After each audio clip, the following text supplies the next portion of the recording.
Retail at 52. Woohoo! It's amazing what happens in a few weeks. We're going to talk about Wesfarmers, Afterpay, lucky people there, Freakers, and definitely we all want to hear about Lorna Jane.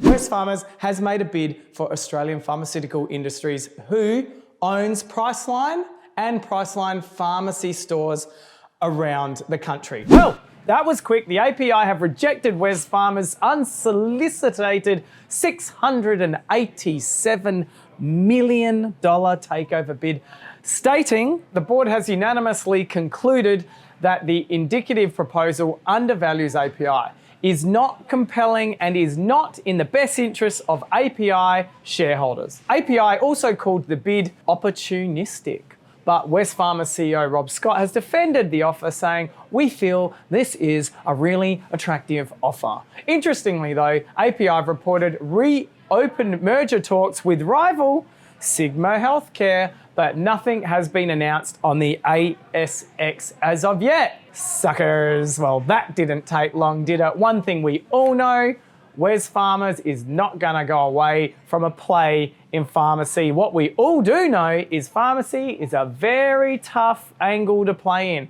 And when you're looking at anyone that's trying to get in pharmacy, it's not only the Pharmacy Guild you gotta worry about, it's also API. Good luck, Wesfarmers. Afterpay, yay! With the explosive Australian company Afterpay gaining the attention of international investors, they finally getting their payday. Comes the money. Here we go. Money talk. Here comes the money. US-based company Square is purchasing Afterpay for a whopping $39 billion. This is officially Australia's biggest buyout in history. And Square is offering the shareholders an exchange of one Afterpay stock for 0.375 of Square's Class A stock, resulting in 126.21 per share. 21 is 21 cents, just in case you're a little bit slow. This is a 30% premium from the announcement. And this means that once the deal is done, 18.5% of Square will be owned by Afterpay shareholders. 2014 Afterpay was started. What a fantastic effort. Full credit to these guys and well done. Like, I think I would like to be on the end of that deal. You know, I guess they're now billionaires overnight, but everyone sees this one buyout and thinks, oh my God, that happened overnight. It didn't. 2014, huge effort, biggest buyout ever in Australian history. Well done, Afterpay, a full 5 fingers from me. French company Moer, and that's my French for today, has officially funded their Kickstart project for fruit and plant recycled sneakers. The company asked for $16,000 and raised $183,000. They smashed it. And the footwear brand has developed sneakers made from fruits and plants such as corn, pineapple, apples, cactus, and grapes, to just name a few. Their branding is surrounded with reducing carbon emissions from materials such as leather, saying that their biomaterials emit 89% less carbon than leather. On average, their shoes are composed of 49% fruit plant with pineapple, and it's not like a pizza, having 72% recycled materials. The price of a pair of these shoes is around $145. I wonder how long these shoes are gonna last. I got no doubt they'll be compostable. Maybe we should do that as a bit of a test, guys. Bury them in my garden and home and let's have a look. Good idea or not? I reckon it's pretty impressive. Kickstarter has had what I think some garbage products on there, but 145 bucks for shoes, they're a little bit expensive, but that's fine. These people need to make money. I'm not the world's most fashionable person.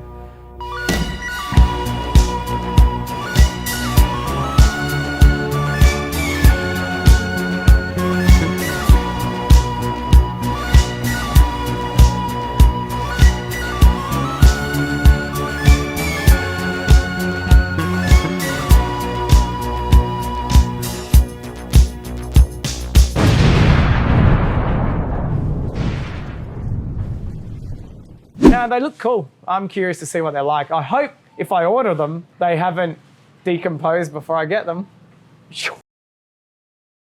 Much to my wife's disappointment, wearing a pair of Lorna Janes won't make you healthier. She's going to kill me for that. The activewear brand has been handed down a $5 million fine by the ACCC for its false and misleading claims that their products protected wearers against COVID-19. Lorna Jane claims that its antivirus activewear was sprayed with LJ Shield, something the company claimed would eliminate and stop the spread of COVID-19. LJ Shield is a groundbreaking technology that makes transferal of all pathogens to your activewear. And let's face it, the one we're all thinking about is COVID-19, impossible by eliminating the virus on contact with the fabric. The misleading claims were aired on in-store signs on the company's website, on Instagram, and in emails. The marketing was approved by Chief Creative Officer, and I'd say very creative,